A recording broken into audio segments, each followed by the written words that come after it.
તો મહારાષ્ટ્રમાં માનિયાર સમુદાયના સમૂહ લગ્ન સમારોહમાં પહેલગામના શહીદોને શ્રદ્ધાંજલિ આપવામાં આવી અને પાકિસ્તાની ધ્વજ ફાડીને વિરોધ દર્શાવવામાં આવ્યો.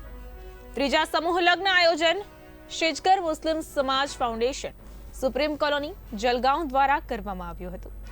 જલગાંવ જિલ્લા મણિયાર બિરાદરીના પ્રમુખ ફારૂક શેખે 3 દરખાસ્તો રજૂ કરી હતી, જેને સર્વાનુમતે મંજૂર કરવામાં આવી હતી. 22 એપ્રિલના રોજ પહેલગામમાં થયેલા કાયરતાપૂર્ણ હુમલામાં શહીદ થયેલા 26 ભારતીયોને 2 મિનિટનું મૌન પાડીને શ્રદ્ધાંજલિ અર્પણ કરવામાં આવી. આ સાથે જ આતંકવાદીઓની નિંદા કરવામાં આવી હતી અને વર-વધુ દ્વારા પાકિસ્તાની ધ્વજ અને આતંકવાદીઓના ચિત્રો ફાડી નાખવામાં આવ્યા હતા. કાર્યક્રમમાં મુસ્લિમ આગેવાનો અને હજારો લોકોએ હાજરી આપી હતી.